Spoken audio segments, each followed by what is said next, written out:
araw, pasaheros! Likas sa atin ang pagiging gala, lalo na ngayong modernong panahon. Hada rito, hada roon, ika nga nila. Kaya naman samahan nyo kaming tumikim, maglakbay, maggalugad at magtuklas sa iba't ibang mga bagay na pinagmamalaki ng ating bayang Sinilangan, lungsod ng Tanawan. Dito lamang yan sa Sinsay Pasada.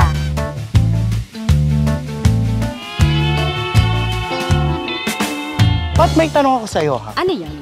Uminom ka ba ng gatas, yung fresh na gatas, yung hindi nakakant na gatas, yung fresh na fresh talaga? Oo naman. What do you mean? Like, yung gatas talaga ng hayop? Like baka or something?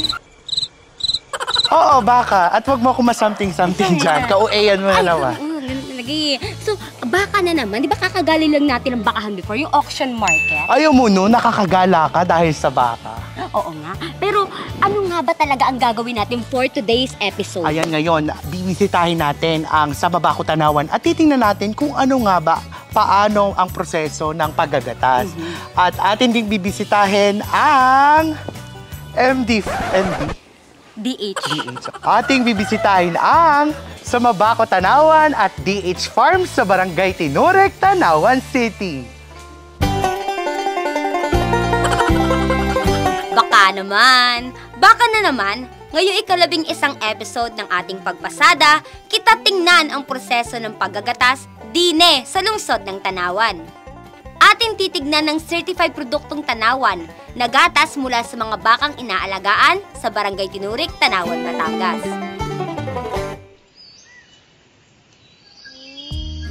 Sa katunayan, ang pamahalang lungsod ng Tanawan sa pangunguna ni Mayor Nelson Sonny Perez Collantes ay nagpaabot ng suporta sa samahan ng mga magagatas ng Batangas Cooperative o mas kilala sa Samabako, ukol sa pagpapahusay ng proseso at packaging ng kanilang produktong mga dairy products.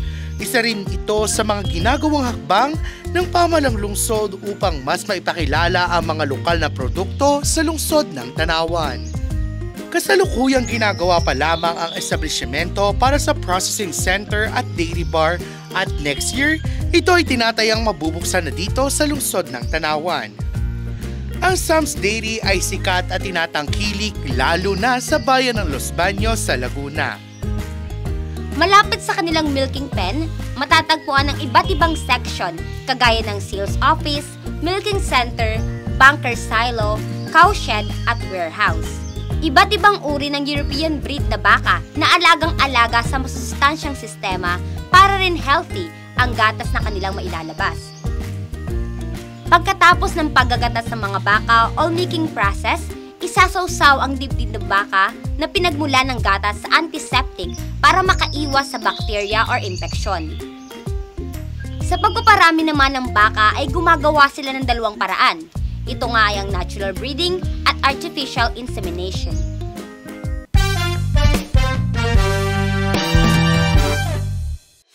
Alam nyo ba na ang pag-inom ng gatas ay may taglay na sustansya para sa ating katawan?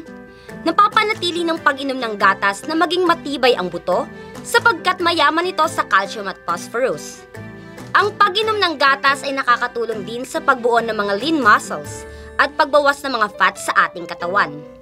Isa pa, nagtataglay ang gatas ng bitamina B12, B3 at B2 na nakakatulong na ang pagkain ay maging isang enerhiya. Ang gatas ay may kaakibat pang ibang nutrients. Ang iba pang mga nutrients kabilang ang bitamina A at D ay karaniwang idinadagdag sa gatas. Ang bitamina A ay susi para sa magandang paningin at nagpapalakas ng immune system. Habang ang bitamina D ay nagpapabuti ng kakayahan ng katawan na sumisipsip sa calcium. Ayon sa isang 2016 journal article, published in Food and Nutrition Research, ang pag-inom ng gatas ay nauugnay sa mas mababang panganib sa labis na katabaan, type 2 diabetes, sakit sa puso, pati na rin ang colon, pantog, gastric at mga cancer sa dibdib. Huwag kayong papara dahil tuloy-tuloy pa rin ang ating biyahe. Dito lamang yan sa Sinsay Pasada.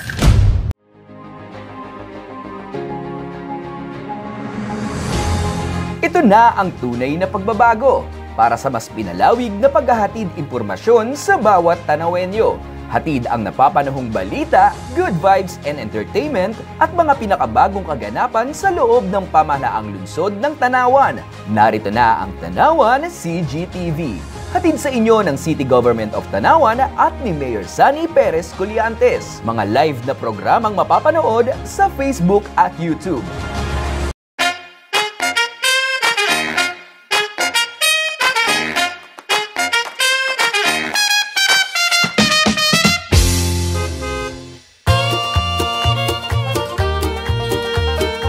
Nagsimula ang aming Gatas ang Baka is noong pang May 2010.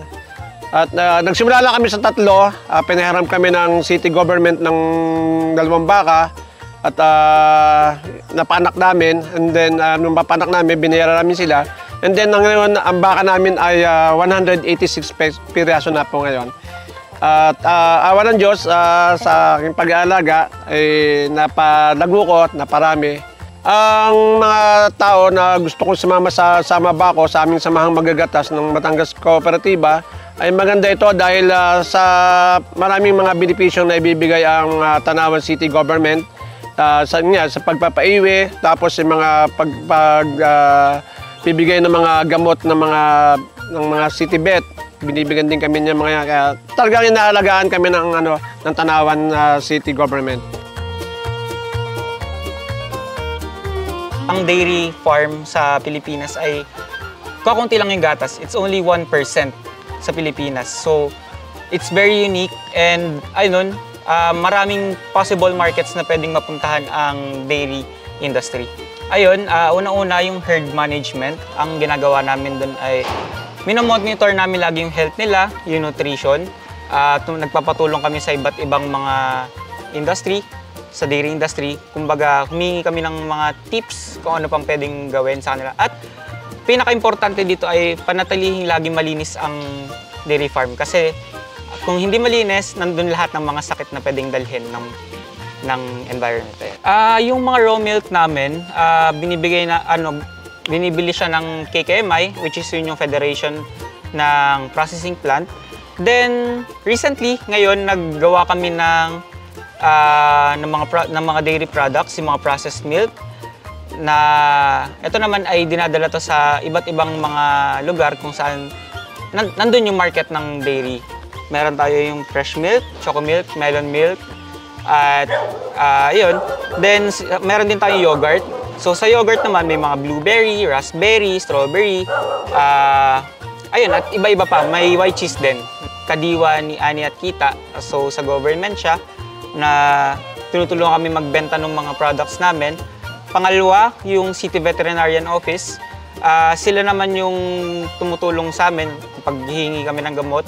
Sila yung nagbibigay. At yung in partnership din with UPLB na VetMed. So, yung mga senior clinician, ginagawa itong isa sa mga practice farm nila. Ayun, marami pang natutulong si Mayor Sonny Colliantes. And katulad na lang nung milk feeding program, dati nagawa na siya. Hopefully, sana ngayon din maibalik muli yung milk feeding program. I-try nyo ang aming Sam's Dairy Products, like our fresh milk, para matikman nyo at lalo kayong maging malusog at mas matibay ang buto. Ayan, so ito na yung ating fresh milk. So bago to buksan, kailangan mo na i-shake mabuti para mag-mix yung ilalim. Ganun lang gagawin. Okay na? Yes, sir. O, Daryl. Here. Sarap. Fresh na fresh. Mga pasaheros, napakasarap. Choco milk naman na titikman natin, mga pasaheros. Yan. Dito. Cheers ulit tayo, mga sir. Cheers. Cheers. So good. Ay, super sarap. Talagang lasang-lasa pa rin yung fresh milk. Recommended to sa mga bagets. Magugustuhan to ng mga bata dyan. So, ba't nga binabalik-balikan itong inyong mga produkto? Kaya sila bumabalik-balik kasi masarap at masustansya. Pat, itong aming bestseller, strawberry yogurt. Ito ang pinakamasarap sa lahat na ano, itong gustong-gusto dito sa aming mga finished product. Saan pa pwedeng maka-order yung mga pasaheros natin? Sa amin sa Tanawan, sa Barangay Tinurik, marami nito. Guys, sobrang sarap. So parang may ano siya, imbes na bumili kayo sa mga international product, ito local na lang yung suportahan natin. Kasi magkakalasa na naman ito. Talagang alam nyo pa na natural ang pagkakagawa. Ayan. Pwedeng-pwede to sa mga nagdadayet, sa nagbabawas ng timbang. Dahil talagang napakasarap, super creamy. Ayan. Isa pa ako. Sobrang sarap talaga, guys. Walang halong biro. Marami rin silang ino-offer na dairy products, tulad na lamang ng fresh milk, yogurt, and white cheese. Meron itong iba't ibang flavor. Sa fresh milk, mayroong melon and chocolate flavor. Sa yogurt naman, mayroong strawberry, blueberry, raspberry, mango, and plain yogurt. Kung gusto nyo matikman ang kanilang mga produkto, pwede kayong umorder sa kanilang FB page, Sam's Dairy Products, at sa kanilang mga numero 0917-869-3910 at 0916-2828869. Ang pagsuporta sa sariling lokal na produkto ay nagtatatak ng pagiging nasyonalismo. Tulad ng pagsuporta sa ating local farmers at pagbili ng ating mga local dairy products, maipapakita natin at matutulungan natin na mapagyaman pa ang industriya ng ganitong klaseng negosyo at kabuhayan. Kaya't kung gusto nyo ng masustansyang gatas na nagpapatibay ng butot kasu-kasuan, inyong suportahan ang produkto ng Samabako. Panlang, yun walang labis, walang kulang.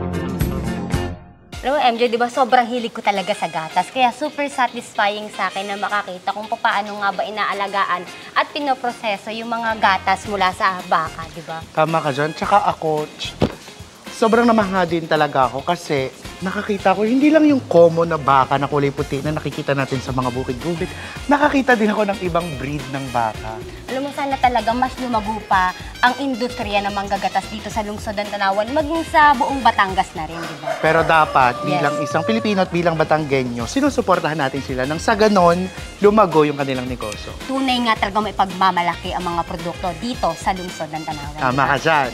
At dito na nga nagtatapos ang ating ika-11 pasada ngayong araw. Mga pasaheros, samahan niyo muli kaming tumikim, tumuklas at maglakbay sa lungsod ng Tanawan. Ay siya, dyan na muna kayo at ako'y papara na. Ay siya, dyan na muna kayo at ako'y gagarahin na muna. Muli ako si MJ Molino. At ako si Pat Di Mayuga. Abangan muli at pumara para sa susunod na episode ng Sinsay Pasada.